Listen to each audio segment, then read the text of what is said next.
네. 여러분들 이제 교정학 시험 치시면 교정학에 대해서 짧게 개관만 설명해 드리겠습니다. 시험에 나오는 교정학이죠. 우리 공무원 시험에서 9급이나 7급 마찬가지입니다. 교정학은 일단 과목이 하나가 아니고 두 개가 합쳐져 있죠. 그죠? 이게 이제 교정학하고 형사정책입니다. 그죠? 형사정책이 합쳐져 있습니다.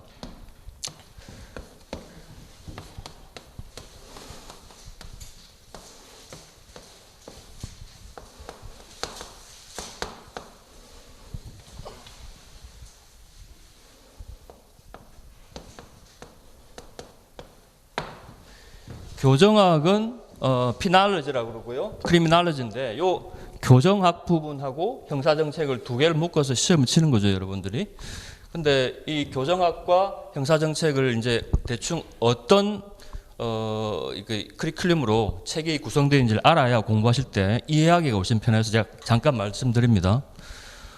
교정학은 교정에 관한 학문이죠, 그죠? 이게 피날로지라는 것이 원래 행형이란 원래 뜻입니다. 영어로는 행형이란 뜻인데 그 예전에 우리 이제 교정 대신에 행형학이라는 말을 썼습니다. 그래서 행형학과 교정학은 사실은 같이 쓰이고요. 교과서 보시면 행형과 교정에 대해서 똑같이 그렇게 얘기를 합니다. 이전에는 형을 집행한다는 뜻의 행형을 더 많이 썼었고 지금은 이제 교정이라고 해서 범죄자들을 교화 개선해서 사회로 되돌려 보낸다는 그런 뜻으로 교정이라는 말을 더 많이 쓰는 거죠. 그래서 이 행형이나 교정에 대해서 공부하는 학문이 교정학이고요. 그래서 무엇을 공부하겠습니까? 범죄자가 만약에 범죄자가 있으면 범죄자를 형을 집행하기 위해서는 기본적으로 교정시설에 이게 교정시설입니다. 교정시설에 감금한다든지 구금한다든지 그죠? 교정시설에 넣어서 교정하는 방법이 있을 테고 아니면 여기가 사회라고 봅시다. 교정시설 밖에 사회가 있어요. 그러니까 교정시설에 들어가지 않고 사회 내에서 형을 집행하는 방법도 있습니다. 그러니까 교도소나 구치소에 안 가는 방법이죠. 그래서 요 사이에 있는 게 이제 교정시설하고 사회 사이에서 중간 정력에 있는 또 영역이 있어요. 그래서 이제 요걸 이제 교정학에서는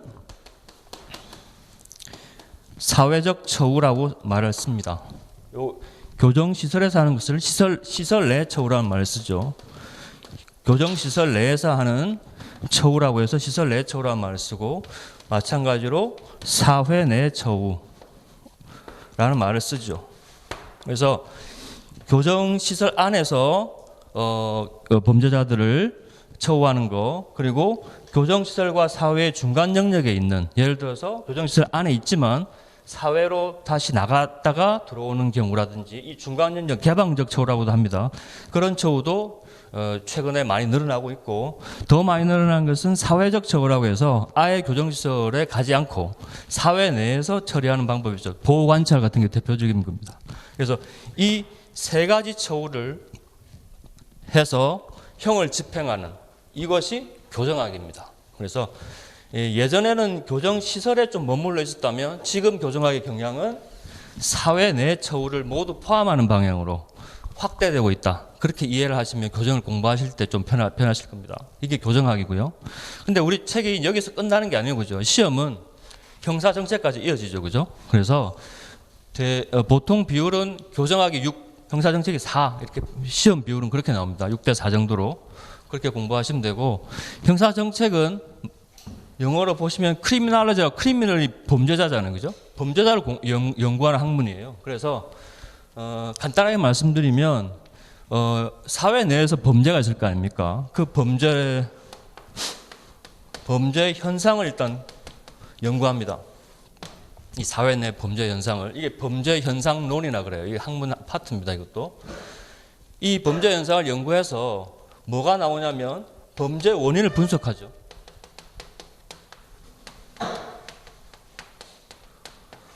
이게 범죄 현상론이라고 하면 이건 범죄 원인론이라고 그래요. 범죄 원인에 관한 학문이죠.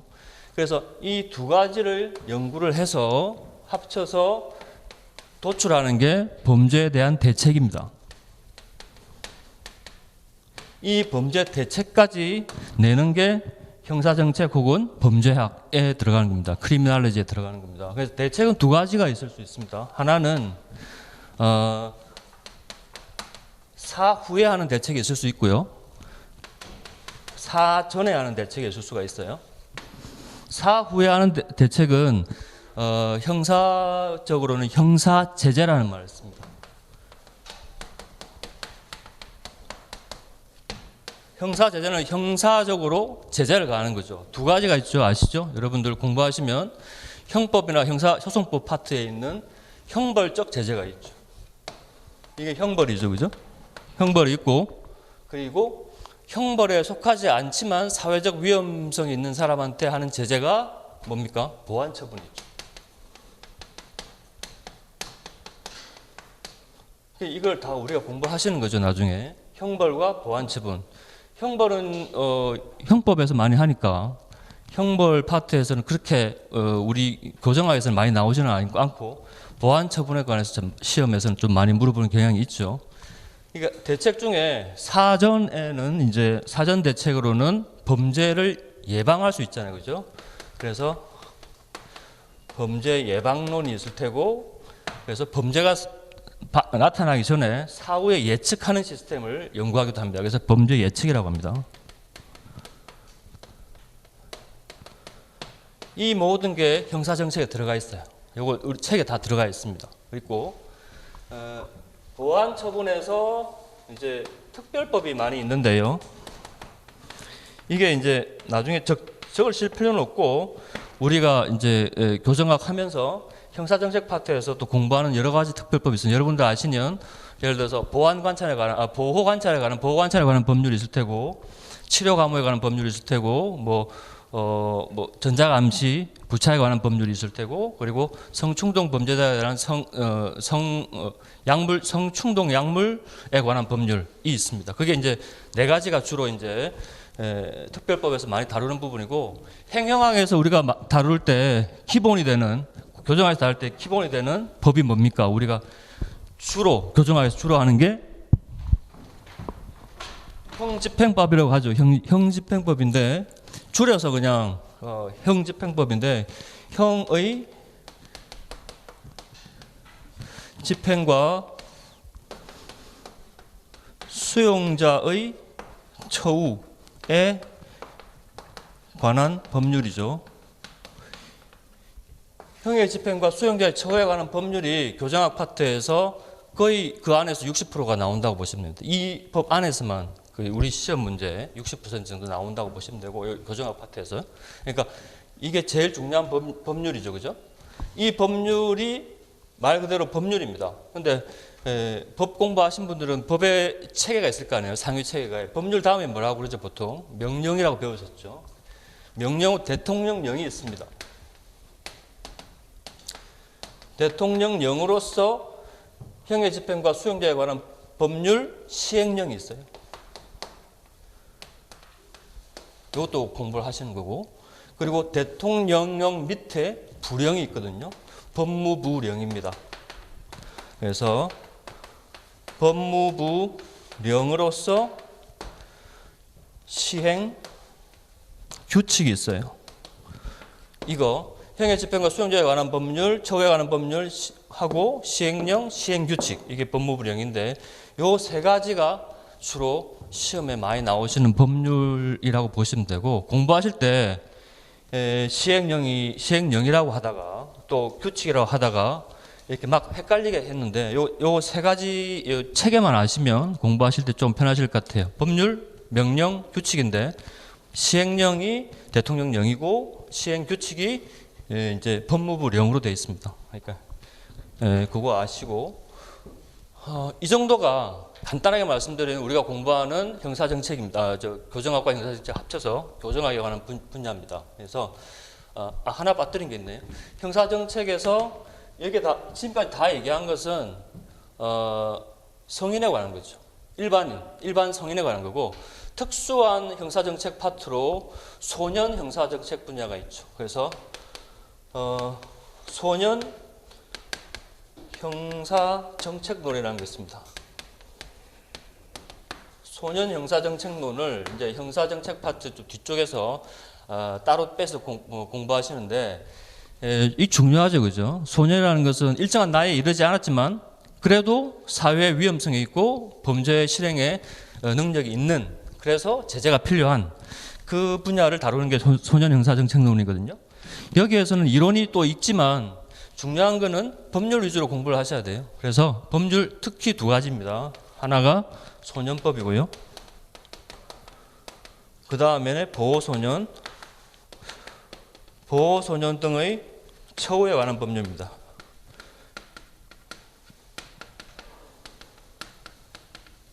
이 두 가지를 위주로 보시면 되고 다른 법률도 없진 않아요. 있는데 이 두 가지, 일단 두 가지를 위주로 보시면 큰 문제가 없습니다. 제가 필요한 부분에서는 다른 법률이라든지 언급할 때가 있을 겁니다. 그때 또 보시면 되고, 이 전체가 이제 형사정책에 관한 부분이라고 보시고, 자 이제 본격적으로 수업에 들어갈 텐데요. 아까 자료 안 받으신 분이 있나요? 다 받으셨죠? 그러면 내용이 많아서 바로 교과서로 들어가겠습니다. 교정학 서론입니다. 교정학 개념부터 들어가겠습니다.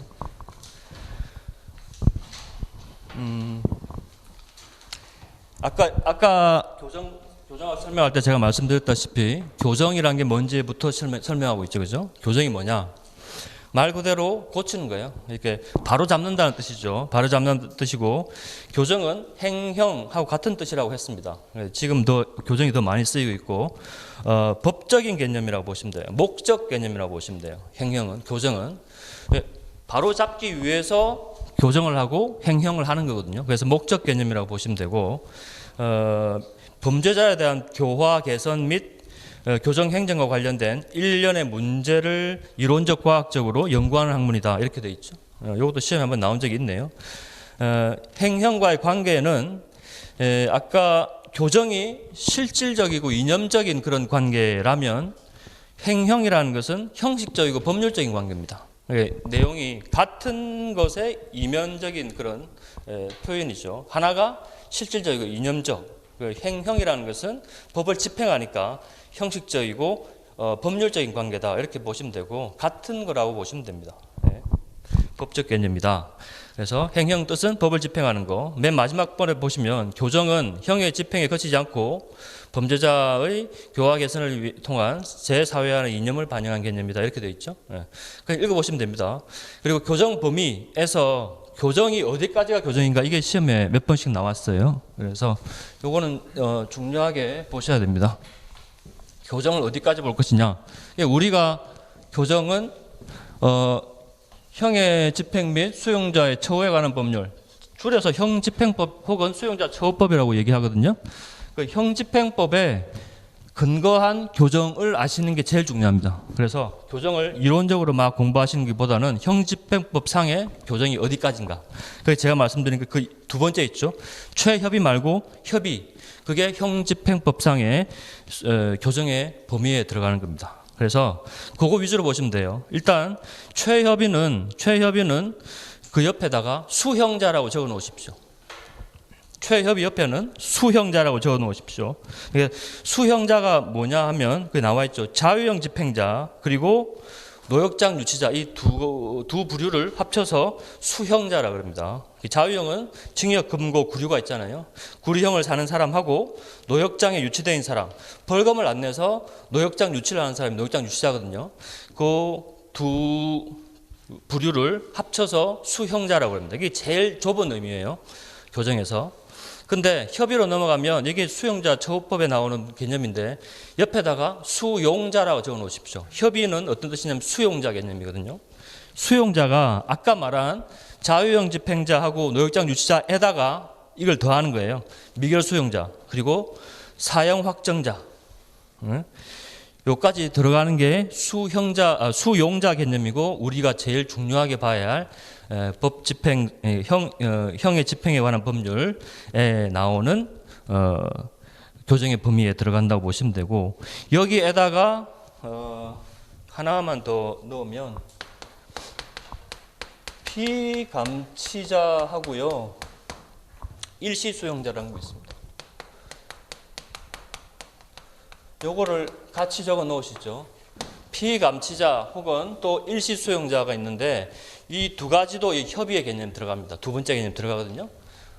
뜻을 잠깐 설명드리면, 피감치자는 우리 법원 같은데 재판을 받잖아요. 재판 받다가 재판 안에서 법정 소란을 피운다든지 이런 사람은 판사가 그때 바로 그 자리에서 감치할 수 있어요. 그러니까 가두라고 명령을 할 수 있거든요. 그때 소란 피우고 해서 법정 모욕죄라든지 이런 것에 해서 바로 그 자리에서 감치당하는 사람을 피감치자라고 하거든요. 그런 사람을 수용할 수도 있고, 일시수용자는 예를 들면 이 사람이 석방날이 오늘이에요. 교도소에 있다가 석방되는 날이 오늘인데 오늘 갑자기 저녁에 배탈이 났어요. 그래서 식중독 걸리고 난리 났어. 그때는 사람을 병원에 보내고 일단은 살려야 되잖아요.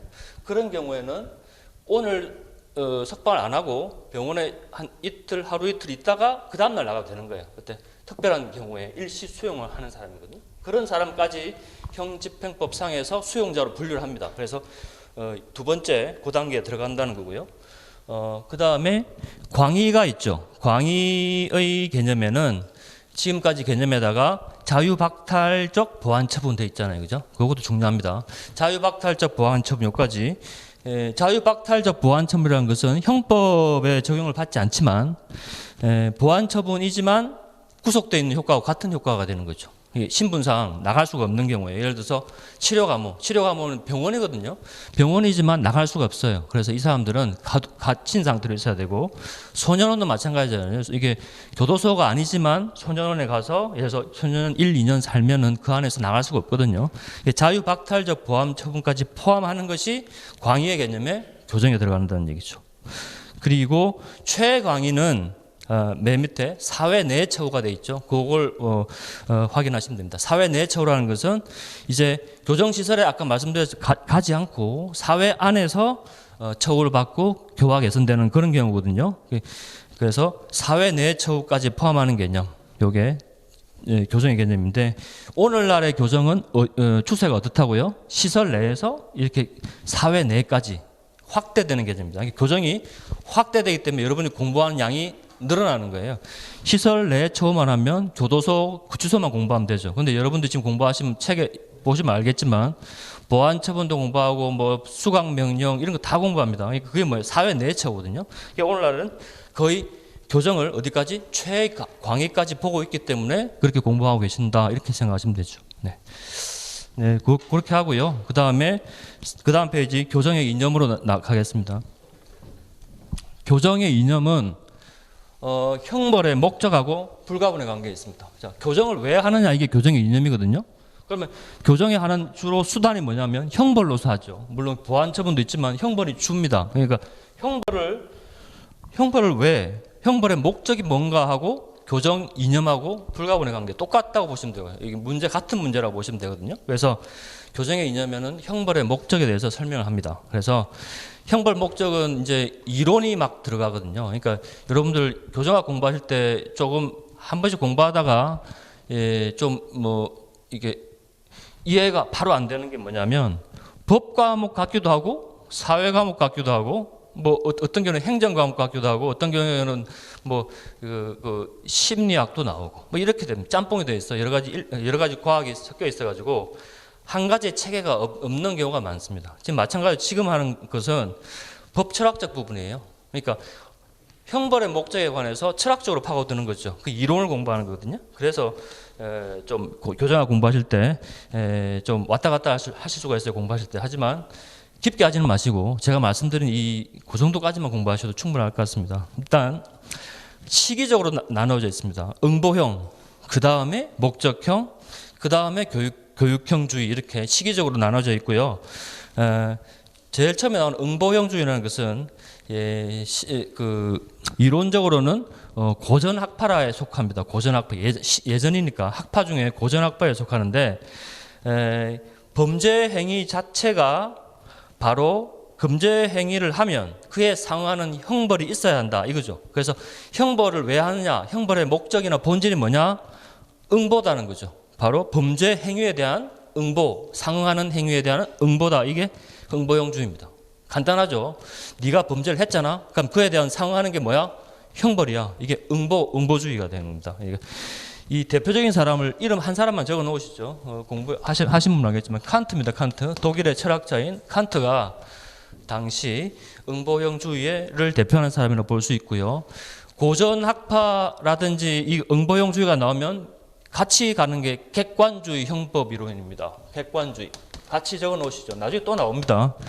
객관주의, 형벌 이론, 형법 이론 해야 되고요. 형벌 이론이라고 해 놓으시고, 객관주의라는 것은 행위에 대해서 책임을 묻는 겁니다. 객관주의라는 것은. 그래서 이 범죄자가 행위를 했어요. 살인을 했습니다. 그래서 살인 행위에 대해서 책임을 묻는 게 객관주의 형법 이론이고, 나중에 이제 실정주의에 나오는 주관주의 형법 이론이 되면 행위자에 대해서 책임을 묻습니다. 그러니까 살인했지만 똑같은 살인이 아니라는 거죠. 이 사람 살인자, 저 사람 살인자를 비교해 보니까 같은 살인이 아니다 이거죠. 그럴 때 행위자에 대해서 책임을 묻는 게 주관주의 형벌 이론, 형법 이론 이런 얘기입니다.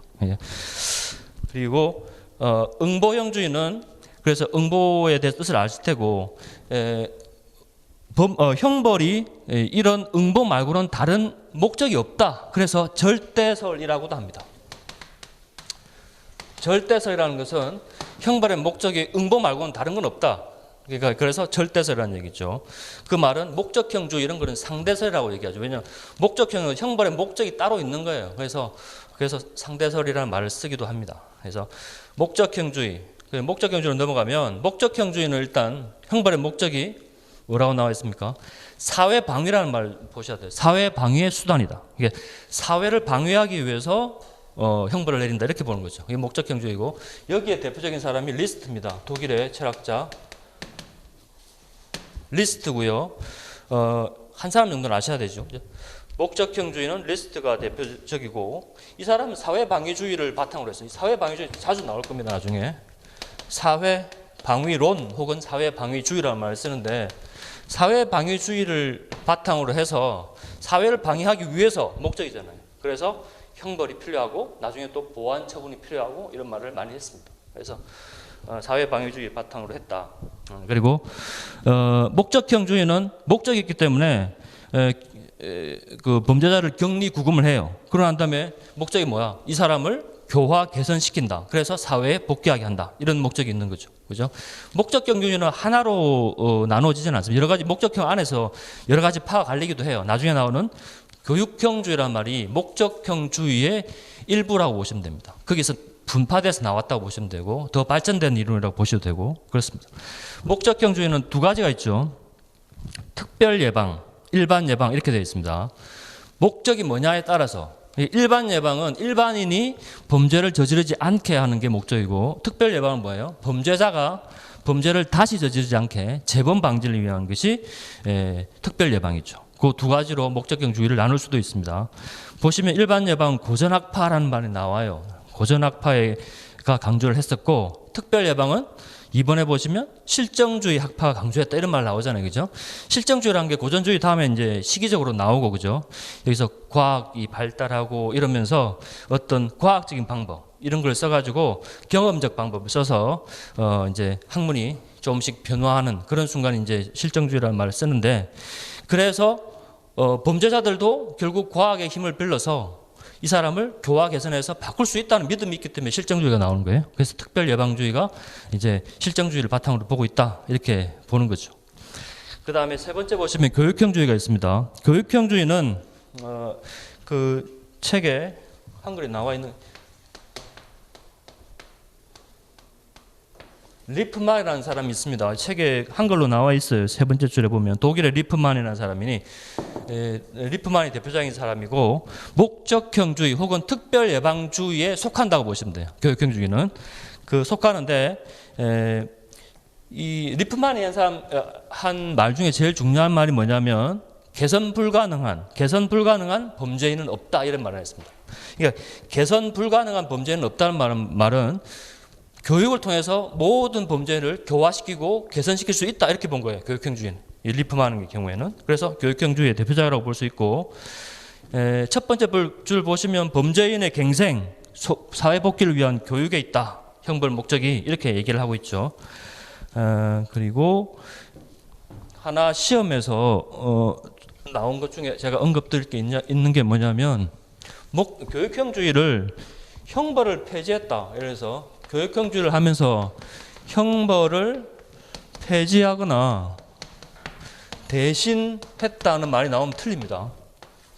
교육형주의가 형벌을 폐지하고 대신한 게 아니고요. 형벌의 수단으로서 교육을 택한 거예요. 이건 다른 말이잖아요. 형벌이 없는 게 아니고 교육을 형벌의 수단으로서 교육적 수단으로 형벌을 택한 거죠. 다시 말씀드리면 그런 말씀을 해야 됩니다. 그러니까 혹시 말을 바꾸시면 안 되니까 그걸 좀 주의하시면 되고, 책에는 없지만 맨 마지막에 이제 제가 여러분한테 나눠드린 보충 자료가 있을 겁니다. 한번 보시면 보충 자료에 4번 해서 현대 교정주의라는 말을 제가 넣었어요. 그러니까 현대 교정주의는 지금 현대 주가 되는 주류의 교정주의를 제가 묶어 놓은 건데, 요약해 놓은 건데요. 한번 보시면 주관주의 이론, 주관주의 형벌 이론이죠. 바탕을 두고, 그리고 범죄 예방 효과의 대상이 범죄인 개인이라고 했죠. 이게 주관주의예요. 범죄가 행위가 아니고 범죄인 개인이라고 보는 거죠. 그리고 행위자 책임이죠. 그리고 범죄인 반사회성에 따른 분류를 중시했다. 자, 분류를 중시하고, 그 분류를 어떻게 합니까? 처우의 개별화, 과학적 분류에 의해서 처우의 개별화를 중시한다. 이게 현대 교정주의 개념이라고 보시면 됩니다. 지금 우리가 교정을 하는 현대 교정주의. 여기서 나오는 게 지금까지 모든 학설을 모아놓은 이제 결론이 나오는 거죠. 그게 절충설 혹은 결합설이라고 하는데, 다 섞여 있어요. 지금 여러분들 나중에 교정 공무원 되시면 이 이론을 바탕으로 해서 일을 하시는 겁니다. 첫째는 입법 단계, 형벌 선고 단계, 형벌 집행 단계 이렇게 나눌 수 있는데, 입법 단계에서는 당연히 죄를 지으면 벌을 받는다는 것을 명확하게 규정을 해야 될 거 아니에요. 그건 뭐예요? 위협을 통해서 이런 위협이 있으니까 일반인이 범죄를 저지르지 않게끔 법을 만들어야겠죠. 그래서 이건 일반 예방에 효과가 있는 겁니다. 그런데 형벌 선고 단계가 되면은 법관이 어떻게 합니까? 법을 어겼어요. 이 사람은 어긴 그 책임에 상응하는 응보를 받아야 되는 거죠. 그래서 형벌 선고 단계에서는 응보주의가 역할을 하는 거고요. 그리고 형벌 집행 단계는 지금 우리 행형, 교정의 역할이죠. 그죠? 형벌 집행 단계에서는 특별 예방 혹은 행위자 책임, 재사회화 이런 게 문제가 됩니다. 교정기관에 있다가 이제 이 사람이 어느 정도 교화 개선됐다고 되면은 나가는 거고, 안 그러면 못 나가는 거고, 이런 특별 예방이 관계되는 거죠. 이 세 가지가 일반 예방, 특별 예방, 응보가 다 섞여 있는 게 현대 교정주의 결합설이다. 이렇게 보시면 되겠습니다. 네, 바로 넘어가죠. 그다음에 교정의 이념하고 그 방법이 나오는데요. 마찬가지입니다. 제가 아까 말씀드린 거 이제 요약하는 거고, 애초에 형벌의 응보주의가 강했다면 시간이 지나면서 실정주의 관념의 범죄학이 성립되고, 그래서 결국은 실정주의가 오고 이제 교정이 확대되면서 교정 시설에 이제 시설 내의 교정보다 사회 내의 교정도 확대된다. 그게 2번, 3번에 나와 있는 내용을 제가 압축해서 말씀드렸고, 우리 교정의 목적, 현대 교정주의와 마찬가지로 우리 교정의 목적이 뭘까요? 결국 수용자를 교정시설에 구금해서 결국은 재사회화, 사회로 환원시키는 게 목적 아니겠습니까? 그죠? 그래서 그걸 재사회화라고 그러죠. 재사회화가 목적이다. 교정 이념이 추구하는 궁극적 목적이 수용자를 재사회화하는 데 있다고 할 수 있다. 이렇게 돼 있죠. 이게 이제 우리 행영법에도 목적 개념에 나와 있습니다. 그래서 제가 자료에 제가 넣어 놓은 것 같은데 보시면은 형집행법상에 목적해서 적어 놓은 게 있죠. 여러분들 공부하시면 아까 말씀드린 형집행법이라든지 여러 가지 법률은, 특히 형집행법은 무조건 핸드폰 이런 데 앱이 좋더라고요. 다운받아서 틈남 책 보시다가 틈나면 필요하면 이게 법률 조문을 찾아서 보시고 이렇게 해야 됩니다. 지금 이제 시간이 많지는 않지만 기본서 공부하실 때는 최소한 그렇게 하셔야 되고 나중에 문제 풀고 나고 할 때도 문제가 거의 법률 기반으로 나오는 게 많기 때문에 법률을 한 번씩 점검할 필요가 있어요. 여러분 스스로. 제가 웬만큼 말씀드리지만 그래도 또 법률 조문을 직접 보는 거하고 또 틀리거든요. 책에 법률 조문을 많이 넣어져 있긴 하지만 그래서 법률 조문에 나와 있는 내용입니다. 이게 목적이. 그래서 수용자의 교정 교화와 건전한 사회 복귀를 도모하고 수용자의 처우와 권리 및 교정 시설의 운영에 관하여 필요한 사항을 규정하는 것을 목적으로 한다 이렇게 돼 있잖아요. 그죠? 그럼 크게는 세 가지 분야에 대해서 이게 관리하는 게 이 형집행법이죠. 수용자, 교정 시설 이 세 가지를 설명하는 거죠. 그죠?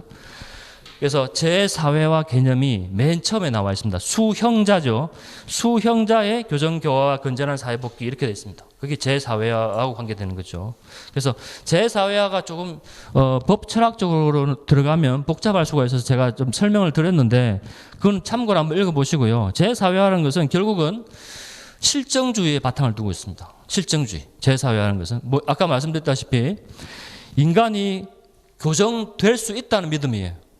경험적으로 교정될 수 있기 때문에 제4회화가 있는 거고 그래서 결정론적 인간관이라는 것은 인간이 이제 어떤 사람은 병자처럼 환자처럼 정신적으로 문제가 있는 사람이 있을 수 있어요. 그래서 범죄적인 성향을 가지고 태어나지만 그게 결정적 인간관이거든요. 태어나는 건 사실이다. 하지만 고칠 수 있다는 믿음이죠. 그래서 결정론적 인간관이고 특별예방주의 이 사람 자체에 대해서 바꿀 수 있다는 얘기고 사회국가 원칙과 관계된다는 말을 제가 들었는데 이것도 좀 어려운 얘기이긴 하지만 간단하게 말씀드리면 사회국가라는 것은 국가 역할이 커지는 겁니다. 이게 모든 국민에 대해서 간섭하고 복지를 하고 이런 걸 하는 거예요. 법치국가라는 것은 소극적인 개념이거든요. 법을 어기는 사람을 처벌하는 게 법치국가고 사회국가는 뭐예요? 국가가 적극적으로 나서는 거예요. 범죄자가 있으면 범죄자를 개선하려고 노력하고 범죄자가 개선이 안 되면 또 도와주고 이렇게 사회국가 개념이거든요. 그래서 사회국가 원칙과 관계된다. 제4회화는 이렇게 보시면 되고 그래서 사회국가 원칙에서 나오는 기본권이 뭐냐면 사회적 기본권 혹은 생존권적 기본권 이런 얘기 있습니다. 헌법에 나오는 얘기죠. 그거와 관계된다. 그래서 제4회화가 그렇다. 그 정도 하시고 하나만 더 맨 마지막에 제가 붙인 게 그러면 사회국가 원칙에 의하면 한계가 없느냐? 그렇지는 않다는 얘기죠. 사회국가 원칙에 의한 교정도 한계가 있을 수밖에 없다. 그게 뭐냐? 법치국가 원리, 법치주의에 의한 한계는 있을 수밖에 없다. 그게 뭐냐? 기본권을 제한할 수가 있잖아요. 우리가 교정시설에 갇힌 수용자 같은 경우는 기본권을 제한하잖아요. 그죠? 기본권 제한도 어디에 따라서 기본권의 본질적인 내용은 제한할 수 없다. 이게 우리 헌법상 기본이죠. 37조 1항인가 나와 있죠. 그죠? 그게 사회국가 원리에도 그대로 적용될 수밖에 없다. 이게 법치국가 원칙이죠. 법치국가 원칙에 의해서 제한된다. 이렇게 보시면 됩니다. 네. 이론상 좀 길긴 한데 한번 생각하시면 이해하시는 데는 무리가 없을 겁니다. 그 정도 하시면 이제 교정의 흐름에 대해서는 알 수 있을 테고 3번에 말씀드린 게 제가 사회 내 처우라고 했잖아요. 그죠? 처음에 말씀드린 게 시설 내 처우가 주였다면 시간이 지나면서 사회 내 처우가 확대된다. 우리가 그 정도만 아시면 됩니다. 네.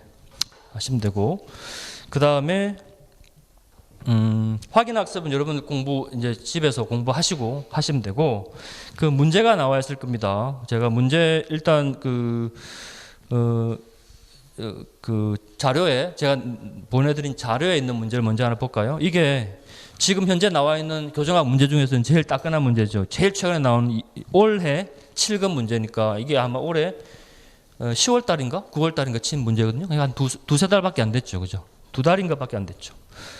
22번에 나온 문제인데 일단 교정학 7급은 25문제가 있더라고요. 이번에 7급에는 형벌의 목적에 관한 설명을 옳지 않은 것은 이렇게 돼 있죠. 1번 응보형주의는 개인의 범죄에 대하여 보복적인 의미로 형벌을 구하는 것이다. 맞죠? 이번에 교육형주의는 범죄인의 자유박탈과 사회로부터의 격리를 교육을 위한 수단으로 본다. 맞죠? 교육 수단으로서 하는 게 맞아요. 3번 응보형주의는 에 의하면 범죄는 사람의 의지에 의하여 발생하는 것이 아니라 사회 환경 및 사람의 성격에 의해서 발생하는 것이다. 이게 응보형주의의 입장이 아니고 실정주의의 입장입니다. 응보형주의는 아까 말씀드렸다시피 결정론에 따르지 않아요. 비결정론의 자유의사를 가지고 있는 사람이 책임을 강조합니다. 응보형주의는 고전학파이기 때문에 이 사람의 의지가 아니고 환경에 의해서 결정된다 이런 건 결정론이거든요. 결정론은 실정주의 입장이죠. 그래서 응보형주의하고는 반대죠, 그죠? 이 이론을 물은 겁니다, 그죠? 4번 현대 교정의 목적은 응보형주의를 지양하고 맞죠? 현대는 응보형은 지양하고 교육형주의의 입장에서 수용자를 교정교화해서 사회에 복귀시키는데 중점을 준다. 사회 복귀는 재사회화다. 맞는 말이죠, 그죠? 네. 그리고 그 다음에 6페이지 가죠. 교정의 역사입니다. 그리고 제가 미리 말씀드리는데 여러분들 공지할 때 이게 우리 공부하는 시간이 9시부터 아마 4시까지인가로 되어 있는 걸로 알고 있는데 그죠? 그게 원칙이 맞아요. 근데 이게 양이 많아서 제가 하다 보면 5시까지 최대로 늘리면 5시까지 갈 수도 있습니다. 그거 미리 알고 오시면 좋을 것 같습니다. 4시 안에 마치도록 노력을 하겠습니다. 저도 힘들어서 목이 아파서 노력을 하겠습니다. 자, 교정의 역사 보겠습니다. 역사 파트에는 문제가 그렇게 많이 나오는 편은 아닙니다. 아닌데 그래도 우리가 뭐 소홀히 할 수는 없죠. 그래서 제가 꼭 필요한 부분 위주로 나중에 볼 테니까 많이 공부하지 마시고 위주 집어넣은 위주로 공부하시는 게 좋을 것 같습니다. 교정 발전 단계 5가지 그거는 시험에 예전에 나온 적이 있어요, 그죠? 복수위하 교육과학 사회 이렇게 외우십시오. 복수위하 교육과학 사회 이 순서대로 교과사 하면 되죠. 교과사 말고 교과사. 복수위하 교과사 이렇게 교육과학 사회. 복수적 단계는 말 그대로 원시 시대에서 고대 국가니까 중세 이전입니다, 그죠? 그죠? 아주 옛날이라고 보시면 되고 대표적인 것은 그냥 뭐 특징이 뭐냐? 사형벌 이걸 아셔야 돼요. 사형벌. 공형벌이 아니고 사형벌이에요. 그러니까 개인이 형을 내릴 수 있다는 거죠. 사형벌. 그러니까 이쪽 김씨 집안이 박씨 집안에 싸우다가 막 서로 싸우다가 뭐 형을 그죠? 사람을 죽이고 이런 게 가능했다는 얘기죠. 여러분 셰익스피어 보시면 그 뭐 줄리엣 가문하고 그죠? 로미오 가문이 싸우잖아요, 그죠? 그때는 그게 법적으로 가능한 거예요. 칼 들고 싸우는 게. 그게 사형벌이라고 보시면 됩니다. 시기적 아시면 되고 여기 제일 중요한 거 탈리어 법칙 나오죠. 동해 보복주의입니다. 탈리어 법칙. 이게 탈리어 법칙에 대해서도 뭐 말이 많을 수도 있는데 간단하게 말씀드리면 탈리어 법칙이 눈에 눈, 이에 니 이렇게 많이 알고 계시잖아요. 이게 잔혹한 게 아니고 사실은 잔혹한 형벌을 방지하기 위해서 만든 법이에요. 탈리어 법칙이. 뭐냐면 이 사람이 실수로 다른 사람의 다리 한쪽을 다치겠어요. 그런데 화가 나가지고 그 다친 사람이 그 사람한테 가서 칼로 찔러서 죽였어요. 그렇게 하지 말라는 거지. 그래서 동해보복이라는 것은 네가 다리를 다쳤으면 그 사람도 다리만 다치게 해라 이런 법칙이에요. 사실은 원칙이. 그런데 알고 계시는 건 너무 잔인하다. 잔인한 건 아니고 잔인한 것을 방지하기 위해서 만든 법이 탈리어 법칙이다. 그리고 사형벌 위주 이것만 아시면 되고 속죄형이라는 말이 뒤에 나오잖아요. 그죠? 속죄형. 속죄형은 죄가 있는데 돈을 내고 죄를 면제받는 게 속죄형입니다. 그러니까 종교에서도 이런 걸 쓰였죠. 예를 면죄부해서 옛날 고대 카톨릭에서 돈 받고 돈을 주면은 천당에 간다 이런 말이 있었잖아요, 그죠? 그런 것도 속죄형의 일부라고 보시면 되겠습니다. 네. 그다음에 이번에 위하적 단계가 있는데 위하적 단계에 오면은 시기가 일단 이제 고대 국가는 지납니다. 그래서 18세기 정도까지 오는데 중세를 지나서 오죠. 공형벌이 여기에서 나오기 시작합니다. 그래서 이게 중요하죠. 위하적 단계는 공형벌이 나오기 시작합니다.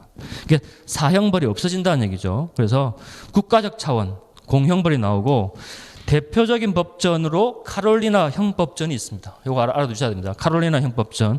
이건 위하적 단계의 대표적인 형법전이고 정확하게 말씀드리면 16세기입니다.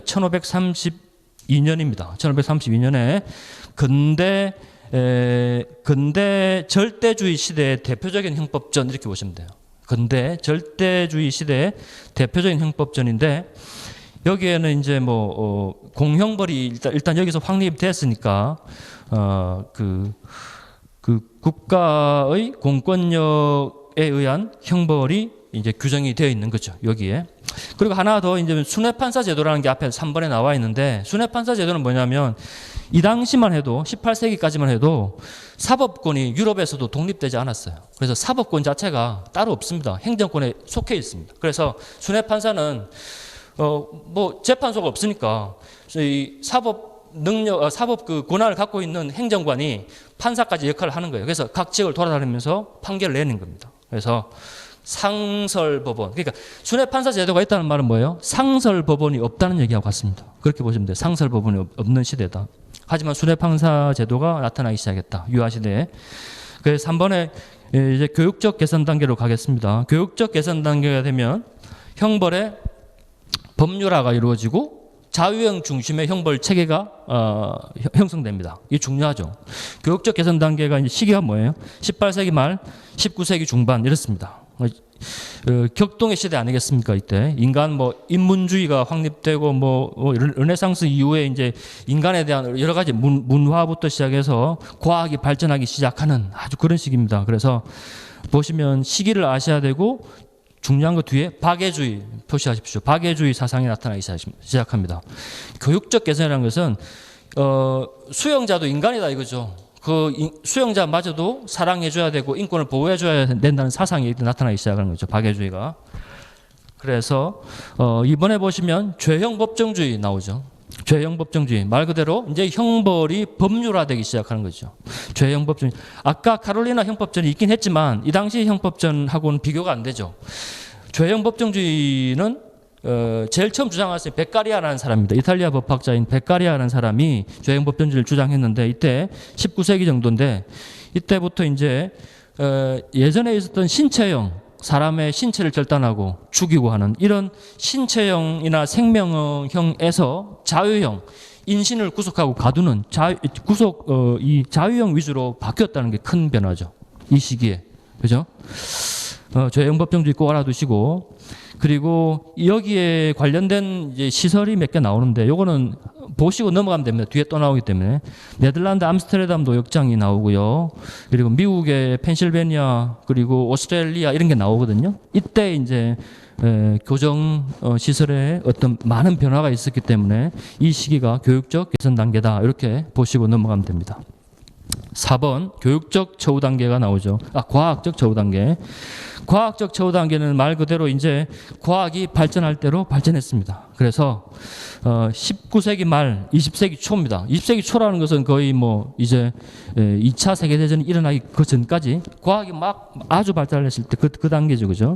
그래서 이때는 형벌이 개별화되고 과학적 실정주의 이런 게 이제 나타나기 시작하는 거죠. 그래서 과학적 실정주의 분석 그리고 과학적 방법이 발달했기 때문에 수용자도 분류가 제대로 이루어지기 시작합니다. 그러니까 과학적 분류 심사, 그죠? 과학적 분류. 그리고 결국 그래서 수용하는 목적이 뭘로 바뀐다고요? 재사회화. 이 사람들을 과학적 방법에 의해서 교화 개선시켜서 사회로 다시 내보내는 게 목적이 되는 재사회화. 이 정도가 과학적 처우 단계의 키워드라고 보시면 됩니다. 그 다음에 마지막 단계가 지금 우리가 있는 단계죠. 우리 현대 단계고 사회적 권리보장 단계. 사회적 권리보장 단계는 사회적이라는 말은 생존권적이라는 말하고 같습니다. 이게 사회적 권리, 생존권적 권리라는 말을 쓰는데 이때 제일 특징적인 것은 아까 얘기했던 예전에 시설 위주의 그 교정이라 면 지금은 시설을 벗어난 지역사회, 사회 내에서의 교정의 확대가 되고 있다. 그리고 하나 더 인권. 수용자의 인권까지 보호하는 경향, 이게 사회적 기본권, 생존권적 기본권이 확대되고 있다. 시기는 2차 세계대전 이후로 잡습니다. 1950년 정도로 잡으면 됩니다. 20년, 이 2차 대전 이후로 그 정도 보시면 복수위와 교육과학 사회 요 보장 단계 5가지 꼭 정리 요 정도만 하시면 충분할 것 같습니다. 그리고 7페이지의 표를 잠깐 보고 쉬겠습니다. 7페이지 표도 시험에 나올 가능성은 이제는 별로 없어요. 예전엔 한두 번 나온 적이 있습니다. 그러니까 제일 그 교정 관련 국제단체가 몇 가지 나와 있는데 간단하게 언급하고 가겠습니다. 국제형법 및 형무회의가 있죠. 요게 뒤에 나오는 유엔 범죄 예방 및 범죄인 처우 회의로 바뀝니다. 그러니까 사실은 같은 거예요. 국제형법 형무회의가 유엔 범죄 예방 및 범죄 회의의 전신이라고 보시면 됩니다. 제일 5년마다 열리고요. 5년마다 열리고 세 번째 줄인가 보시면 1950년 헤이그 회의 때 이 뭐지? 개방처우, 그렇죠. 개방처우를 최초로 논의했다. 개방처우란 말이 뒤에 나오는데 이게 한번 나온 적이 있어서 개방처우를 최초로 논의한 게 이때 1950년 헤이그 회의 때 있었다. 그 정도. 그리고 유엔 범죄 예방 및 범죄인 처우회에 오면 여기서 이 단체의 제일 큰 특징은 현존하는 최대 규모라는 거죠. 현존하는 최대 규모의 이게 교정 관련 단체라는 거.